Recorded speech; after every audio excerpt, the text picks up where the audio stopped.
صراط الذين أنعمت عليهم غير المغضوب عليهم ولا الضالين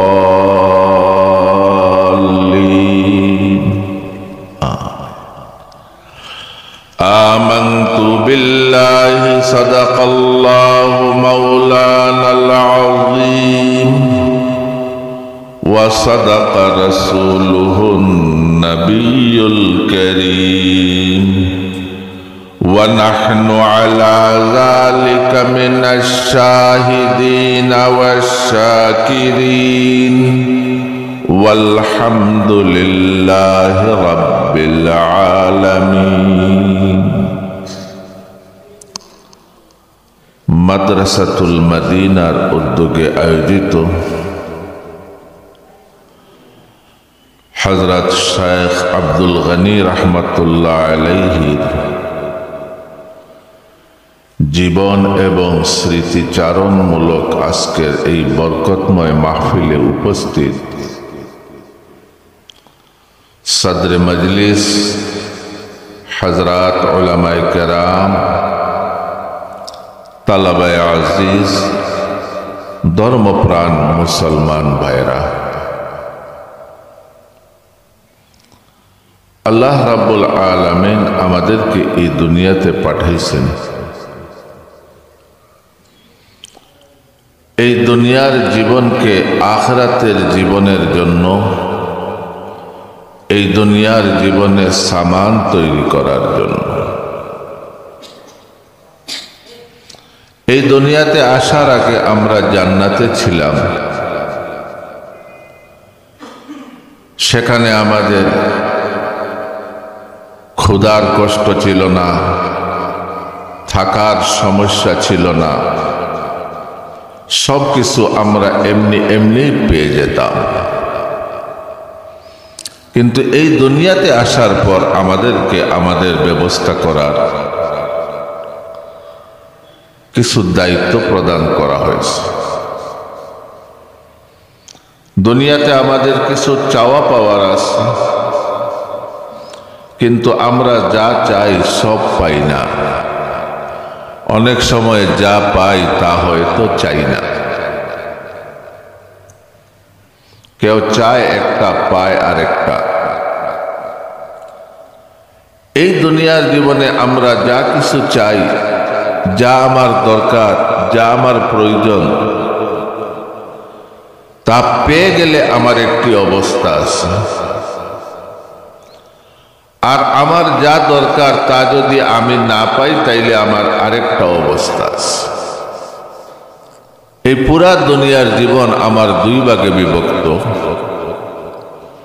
কিছু আমার উদ্দেশ্য পুরা হয়েছে, কিছু আমার উদ্দেশ্য পুরা হয় নাই। দোকান দিছি ব্যবসার জন্য লাভ হবে, লাভ হইছে, আশা পুরা হইছে।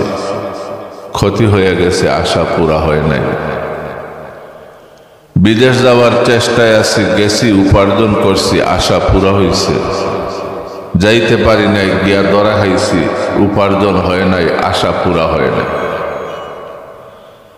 পড়ায় গেছি, লেখাপড়া শিখতে পারছি, আলিম হইতে পারছি, আশা পুরা হইছে, চেষ্টা করছি, হয় নাই। এই হওয়া আর না হওয়ার মাঝে আমাদের অবস্থা। এই দুই অবস্থার জন্য আল্লাহ রাব্বুল আলামিন আমাদেরকে দুইটা ব্যবস্থা দিয়েছে। আমরা প্রতি নামাজে যে সূরা ফাতিহা পড়ি, এই সূরা ফাতিহার মধ্যে আমাদের দুই অবস্থার দুইটি ব্যবস্থা দেওয়া হয়েছে। উস্তাদ মুহতারাম শাইখুল ইসলাম মুফতি মোহাম্মদ তাকি উসমানী মাদ্দাজিল্লাহুল আলী, আল্লাহ হযরতের হায়াতের মধ্যে বরকত দান করুন, তার ফয়েজ দ্বারা আমাদেরকে ফয়েজিয়াব করুন। তিনি বলেন যে সূরা ফাতিহার একটা অংশ হইল আল্লাহর প্রশংসা। আলহামদুলিল্লাহি রাব্বিল আলামিন আর রহমানির রহিম মালিকি ইয়াউমিদ্দিন। এই তিনটা আয়াত হইল আল্লাহর প্রশংসা। আর শেষের তিনটি আয়াত হইল দোয়া। যেটা আমি তেলাওয়াত করেছি, ইহদিনাস সিরাতাল মুস্তাকিম সিরাতাল্লাযীনা আন'আমতা আলাইহিম গায়রিল মাগদুবি আলাইহিম ওয়ালাদ-দাল্লিন।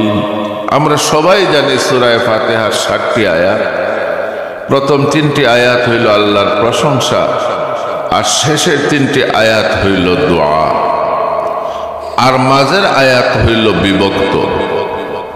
ইয়াকা না'বুদু ওয়া ইয়াকা নাস্তাঈন, আমরা ইবাদত করি আল্লাহর জন্য, সাহায্য চাই নিজের জন্য।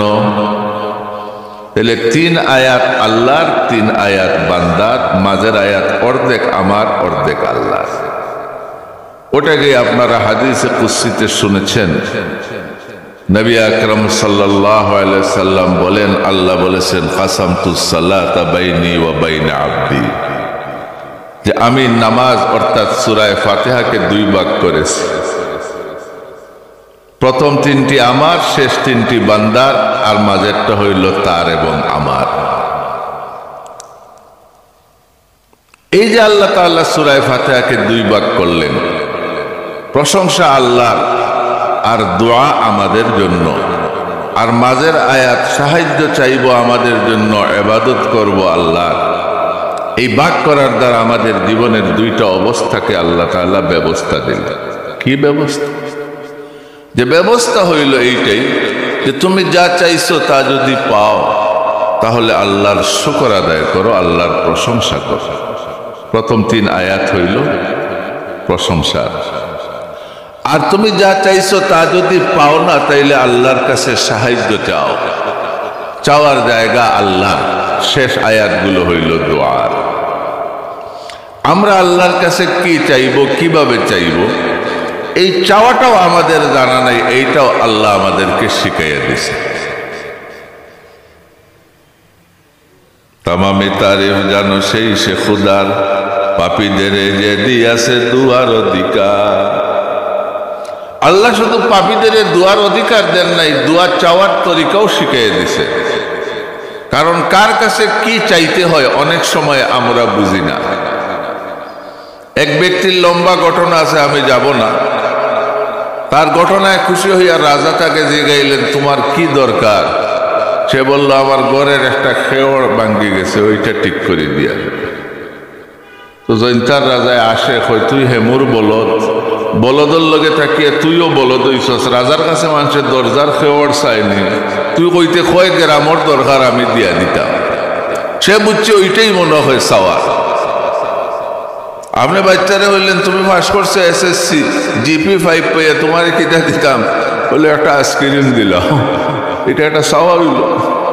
বুঝা গেল কার কাছে কি চাইতে হয় সেটাও আমাদের জানা নাই।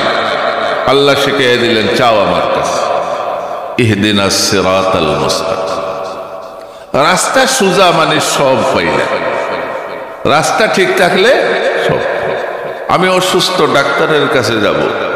এখন ভালো ডাক্তার আর বাটফাট ডাক্তার 2 রকম আছে, সব ক্ষেত্রে আছে। হুজুরের মধ্যেও ভালো আছে, আমরা বাটফাট আছে, কাউকে গালি দেওয়ার বিষয়, সব জায়গায় ভালো মন্দ। আমি বললাম ইহদিনাস সিরাতাল মুস্তাকিম, আল্লাহ বালা ডাক্তারের কাছে লইয়া যাও।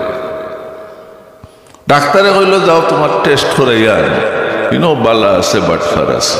বললাম ইহদিনাস সিরাতাল মুস্তাকিম, আল্লাহ বালা একটা টেস্টের জায়গায় পৌঁছে। সে রক্ত নিচে টেস্ট করেন, তারও ভুল হইতে পারে। কইলাম ইহদিনাস সিরাতাল মুস্তাকিম, আল্লাহ সঠিক রেজাল্ট নিয়ে পৌঁছে যেত। সে অপারেশন দিল, আল্লাহ বালা সার্জনের হাতে পৌঁছে দাও। সে ঔষধ দিল, আল্লাহ বালা ফার্মেসির বালা ঔষধও বুঝে। সিরাতে মুস্তাকিমের দরকার। হযরত গঙ্গোহী রহমতুল্লাহ আলাইহির কাছে এক মহিলা এসে, হুজুর তাবিজ দেন। বললা, কিসের তাবিজ? মানুষ হুজুরদের কাছে কত সমস্যা লইয়া। এক বেটা আমার চাচা ঘরে ওয়েন্ডে বিয়া করতাম, চাচা রাজি না, আপনি দোয়া করুক। তোর চাচা রাজি নাই, তুই বিয়া করতে গেল। গঙ্গোহী রহমতুল্লাহ আলাইহির কাছে আইসে, আপনি দোয়া করবা কিনা আগে হোক, আমি কুয়াত ফাল মারি পড়ি দিন, ভাইয়া কুয়াত নামি যান। পরে হুজুরে আঞ্জা করে দিচ্ছেন, আচ্ছা আমি দোয়া করিলাম, তবুও কুয়াত পড়িয়া মরিস না। तो तैन कागज लिखी दिला, मैं जानता नहीं वो मानता नहीं, अल्लाह फैसला कर दे। तब चाचाও রাজি হইছেন বিয়াও করছে। এখন হুজুরদের কাছে মানুষের সব তার লাগিয়ে আয়, আইয়া বুড়া বেটি হয় একটা তাবিজ দেব, কিতা তাবিজ হয়? আমি বহুত চেষ্টা করি মাথা আশ্রয় স্মৃতিও ঘুরে সোজা রাখতাম, বেকা হয়ে যায়। ক্ষেতর মাঝে দিয়ে যে আমরা নেড়াবাই আটি, রাস্তা সোজা হয় না, কিছু ব্যান্ড হয় না। তো বেটিরও যে এইবার ক্ষেতর মাঝে দিয়ে নেড়াউনি, রাস্তা সোজা নাই, হয় আশ্রয় কিন্তু বেকা হয়ে যায়। হুজুরে হইলে এইটার আবার কিতা তাবিজ হয়? মোল্লা তাবিজ না দিলে যাইতাম না। পরে তাই একটা তাবিজ দেওয়া হইল, গুসুলো বান্ধিয়া রাখিও আর মাথা আশ্রয়। এক সপ্তাহ পরে বুড়া বেটি হুজুর অত দামি তাবিজ দিছ, এখন তো স্মৃতি একারে সুযোগ হয়ে গেছে। তো একজনে জিগাইল, হজরত কিতা তাবিজ দিলা? কইলা ইহদিনা সিরাতাল মুস্তাকিম। আমি লিখে দিছি আল্লাহ বেটে রাস্তাটারে সোজা করে দিলাম। বুঝা গেল সিরাতে মুস্তাকিম এমন একটা জিনিস আমাদের জীবনের প্রতি ক্ষেত্রে দরকার আছে কিনা? তা আমি আল্লাহর কাছে কি চাইব? আমি আল্লাহর কাছে চাইব সিরাতে মুস্তাকিম। আল্লাহ জীবনের যে ক্ষেত্রে আমি যাই না কেন, এই ক্ষেত্রে যে সঠিক পথটা আছে এটা দেখাই দাও। ইংরেজি শিখবো, ইংরেজি শেখারও সঠিক পথ আছে। চিকিৎসা বিজ্ঞান শিখবো, তারও সঠিক পথ আছে। ইঞ্জিনিয়ারিং শিখবো, তারও সঠিক পথ আছে। ইলম শিখবো, তারও সঠিক পথ আছে। সব ব্যাপারে আল্লাহর কাছে সঠিক পথ চাও। আর এই সঠিক পথ কেমনে পাইবা, এগুলো আমাদের আজকের আলোচ্য বিষয়। শেখ আব্দুল গনি রহমতুল্লাহ আলাইহি আল্লাহ বলেন, তুমি চাও সিরাতাল্লাযীনা আনআমতা আলাইহিম, আল্লাহ আমাদের ওদের রাস্তায় চালাও যাদের উপর তুমি খুশি, যাদের উপর তোমার নিয়ামত, যাদের উপর তোমার দয়া, যারা তোমার ভালোবাসা অর্জন করেছে, যারা তোমাকে রাজি করেছে, তুমি যাদেরকে রাজি করবে আল্লাহ তাদের রাস্তায় আমাদেরকে চালাও। তাইলে বোঝা গেল সিরাতে মুস্তাকিম পাইতে হইলে যারা সিরাতে মুস্তাকিম দিয়ে চলছে তাদের সঙ্গে চলতে হবে। যে ট্রেনের ইঞ্জিন ডাকা যাবে ওই ট্রেনের ডাব্বায় আপনি উঠলে আপনি ডাকা যাবে। আপনি যদি চিটাঙ্গের ট্রেনে উঠেন আর বলেন আমি ওযু করিয়া 2 রাকাত সালাতুল হাজত পড়িয়া উঠছি, নিয়ত আমার ঠিক আছে, ইনশাল্লাহ আমি এই ট্রেনে ডাকাত যাইমু, কখনো ডাকায় যাইতে পারবেন না, কারণ ইঞ্জিন চিটাগাং যাইব। খলাফে পয়ম্বর কাছে রাহ গজির, खिलाफे पैगंबर कसे राह गजीर के हरगिज बमंजिल ना खाहद रसीद। আল্লাহ ওয়ালাদের রাস্তা ছাড়া, আম্বিয়া কেরামের দেখানো পথ ছাড়া কেউ যদি জান্নাতে পৌঁছতে চায় সে হরগিজ বা মঞ্জিল না খাহাদ রসিদ, সে কখনো গন্তব্যে পৌঁছতে পারবে না। তো আমরা কুরআন বোঝার যোগ্যতা নাই, হাদিস পড়ার সুযোগ কয়জনের আছে? হাদিস বুঝার সুযোগ কয়জনের আছে? হেদায়ের মতো কিতাব পড়ানো দূরের কথা, পড়িয়া বুঝার যোগ্যতা কয়জনের আছে? কিন্তু এই কিতাবটা যাদের জীবন, এই জীবনওয়ালা ব্যক্তির সঙ্গে যদি আমি চলি তাইলে দেখা যাবে বড় বড় হেদায়া ফাঁস সে আমলে আমার সঙ্গে পারবে না, কারণ আমি একজন আল্লাহওয়ালার সান্নিধ্যে ছিলাম। ইমামুল আইম্মা সিরাজুল উম্মাহ আবু হানিফা আন-নুমান রাহমাতুল্লাহ আলাইহি হজ করছেন, হালাল হইছেন, মাথার চুল কাটবেন, গেছেন নাপিতের কাছে, গিয়া বসছেন, নাপিতে হইছে না অঙ্কিত হয়েছে, এইলা বই না চুল কাটা, ওলা বই না। তাই পূব দিকে বইছিল, তার চেহারা পশ্চিম দিকে বসছে, মাথা ফাতাইয়ে দিয়েছেন, চুল কাটো, হইছে না, সোজা করো, ডাইন সাইড আগে কাটতে। ইমামে আজম আবু হানিফা রহমতুল্লাহ আলাইহি বলেন, এই এক নাপিতে চুল কাটার 8-10টা মাসআলা আমার শিখাই দিছে, আমি এত বড় একজন ফকিহ। তো তারে জিজ্ঞাসলাম, তুমি কোন মাদ্রাসার তাখাসসুস করছো? তাখাসসুস ফি নাফিতিন না কিতা, কিতার উপরে তোমার তাখাসসুস? বলল তাখাসসুস নাই, এক আল্লাহওয়ালার চুল আমি কাটি। এই নইলে আতা ইবনে আবি রাবাহ রহমতুল্লাহ আলাইহি, ইমামে আজম সাহেবের উস্তাদ, তার চুল কাটার বরকতে, চুল কাটার যত সুন্নত আছে এটার আমি এখন বড় মুফতি হয়ে গেছি। कुनद हम जिन्स बहम जिन्स परवाज, कबूतर बाज बाबाज, यक जमाना सोहबत बा औलिया, बेहसद सालताअत बेरिया। আল্লাহ ওয়ালাদের সোহবতে একটু সময় কাটাইলে 1000 বছরের 100 বছরের ইবাদতের চেয়েও বেড়ে যাওয়ার সুযোগ থাকে। হাকিমুল উম্মত হযরত থানবী রহমতুল্লাহ আলাইহি একজনে জিগাইল, হুজুর এই যে 100 বছরের ইবাদতের চেয়ে উত্তম, এগুলা কবিদের একটু অতিরঞ্জন মনে হয়, এরা মুবালাগা করে, বেশি হইছে।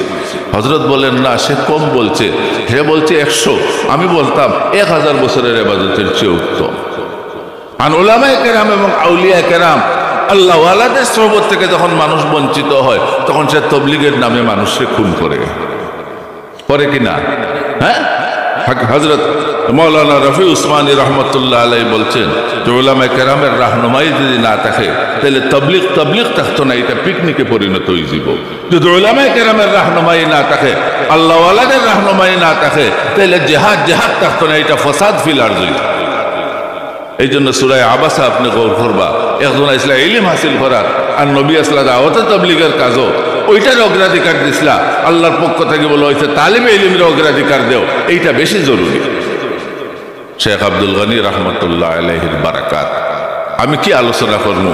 এই যে আমি যে দৃশ্যটা দেখতেছি, এই মাদ্রাসা, এই মসজিদ, এই আল্লাহ ওয়ালাদের জমাত, এগুলো হইল সব হযরতের বারাকাত। আল্লাহ তাআলা শেখ আব্দুল গনি রহমতুল্লাহ আলাইহির দ্বারা যাত্রে বুলন্দ করুন। তান আওলাদ হলে তান যে প্রকল্প নিয়া বিভিন্ন মাদ্রাসা এবং বিভিন্ন নসিহার মাধ্যমে সমাজের খেদমত করার আল্লাহ এটারে বাবরকত করুক।